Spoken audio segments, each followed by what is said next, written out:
네일 아트에 대한 진실 혹은 오해. 일반인이 들으셔도 재밌고 일반인이 들으셔도 이해할 수 있는 수준으로 해야겠다라는 생각이 들어요.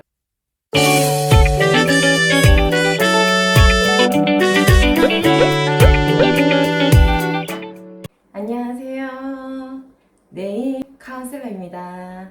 네, 오늘의 영상의 주제는 손톱 네일 아트에 대한 진실 혹은 오해입니다. 첫 번째, 손톱의 반달 부분이 많이 넓을수록 건강한 거 맞아요? 라는 질문이에요. 네, 이것은 오해입니다. 진실 알려드릴게요. 반달 부분이 선명할수록 건강한 거예요. 건강.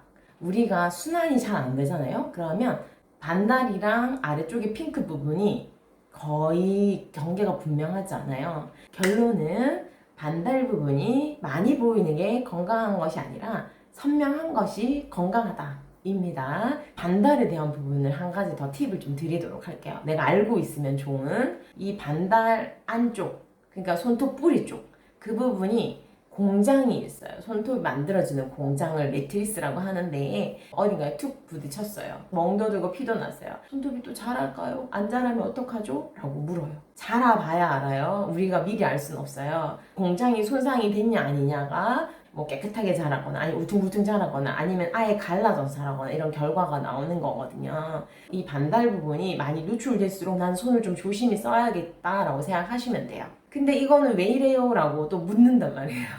유전이라는 게 있잖아요. 타고난 부분에 대해서 내가 조금 더 조심하고 그리고 조금 더 관리하고 하시면 좋겠죠?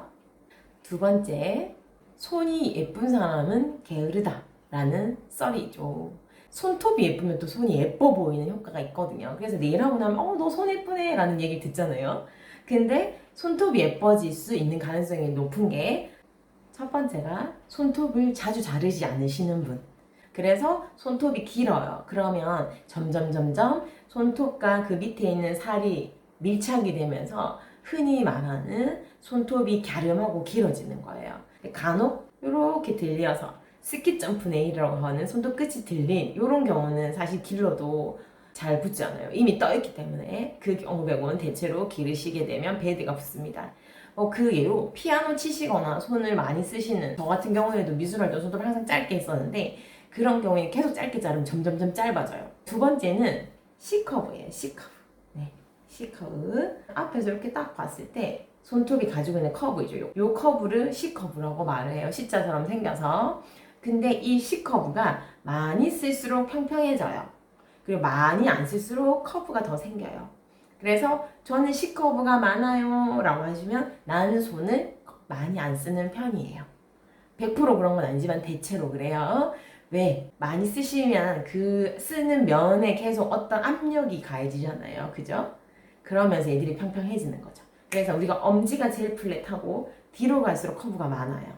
한 예로 장기간 병원에 누워 계신 환자분들 있잖아요.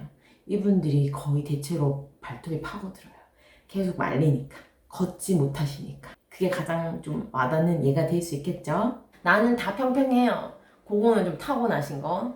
난 다 C커브예요 하면 타고나신 것도 있고 많이 안 쓰시는 경우도 있고 물론 요즘에는 손을 많이 안 쓰고도 일을 많이 할 수도 있으니까 손을 잘 안 자르고 그리고 손에 어떤 자극을 많이 안 가면 갸름하고 C커브가 많아서 예뻐 보일 수 있다라는 거 아시면 좋겠죠. 세 번째, 네일샵에서 관리를 받았더니 손이 너무 지저분해졌어요 라고 하시는 분들, 이런 분들한테 제가 여쭤봐요. 그리고 또 받으셨어요? 아니면 한번 받아보고 별로라서 안 했어요 라고 하거든요. 대부분의 분들이 손이 엄청 건조해요. 많이 씻잖아요. 특히 요즘처럼 소독하고 이러면서 그럼 되게 바싹 마른 상태거든요. 그래서 건조한 상태에서 우리가 네일샵에 가서 케어를 하게 되면 살, 손톱 사이에 이 띠가 있어요. 이걸 큐티클이라고 하는데요. 이 큐티클이라는 부분이 살짝 분리가 되고 이 부분을 예쁘게 재단하는 게 흔히 말하는 케어거든요. 할 때 사실 분리되기도 하고 커팅이 되기도 하다 보니까 그 부분들이 거스름이가 막 타고 올라가는 거예요. 그럼 어떻게 하면 안 그럴까요? 가장 중요한 거, 네일샵을 가든 네일샵을 안 가든 큐티클 오일이라는 걸 꼭 바르셔야 돼요. 그래야지 손톱이 건강해지고 큐티클이 건강해지고 거스름이가 안 생겨요. 촉촉하게 해주면 그 상태로 착 자리를 잡아요. 그리고 한 번으로 되지 않아요. 우리 이때까지 막 손톱에 눌러 붙어 있었잖아요. 큐티클들이. 그 아이들을 분리시켜줬잖아요. 커팅도 하기도 하고 갈기도 했는데 그런 부분들을 진정시켜줘야 되는 거죠. 그게 첫 번째 이유. 그리고 두 번째는 질이 나는데 시간이 필요해요. 건조할수록 오래 걸려요. 짧게는 한 두세 번 만에 자리 잡는 분도 계시고 뭐 좀 많이 상태가 안 좋으시면 10번 정도 해야지 자리 잡히기도 하거든요. 그러면 내가 케어한 텀이 길어져도 그 모양이 깨끗하게 유지가 된답니다. 네일샵에서 관리 받았더니 더 지저분해져서요. 이거는 한 번 받으시는데 보습을 충분히 하지 않았을 때 그럴 수 있습니다. 네 번째, 젤 네일을 받으면 손톱이 손상이 된다 라는 얘기를 많이 하시죠. 손톱이 있어요. 그 위에 딱딱한 그렇지만 좀 텐션이 있는 젤이라는 게 올라가거든요.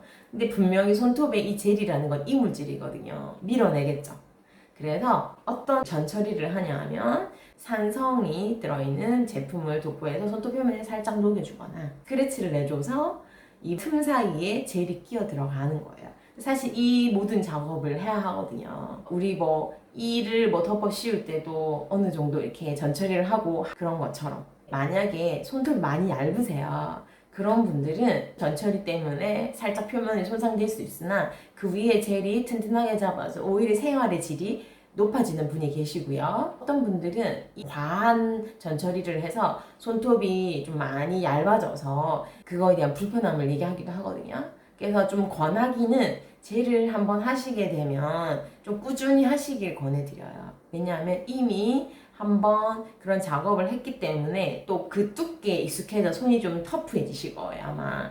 그러다가 얘를 제거하기도 하고 그러면서 내가 그 전에 젤 있을 때 편하게 썼던 상태로 습관이 돼서 더더욱 충격이 많이 가고 손톱에 손상이 많이 간다라고 느끼시는 것도 있거든요. 기본적으로 어느 정도는 표면의 전처리 때문에 손상이 가지만 그 위에 젤로 보호해줘서 오히려 생활의 질이 높아질 수도 있다.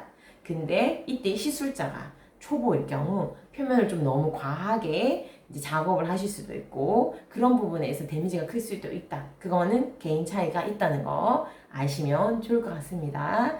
젤을 하다가 안 하시려고 할 경우는 더더욱 네일샵을 가셔서 나는 젤을 쉬고 싶으니까 표면에 약간 손상이 된 부분이 쭉 자라나올 동안에 관리를 해달라고 요청하셔야 돼요. 거기에 맞춰서 시술 받으시면 되거든요. 그러면 아무 문제 없어요.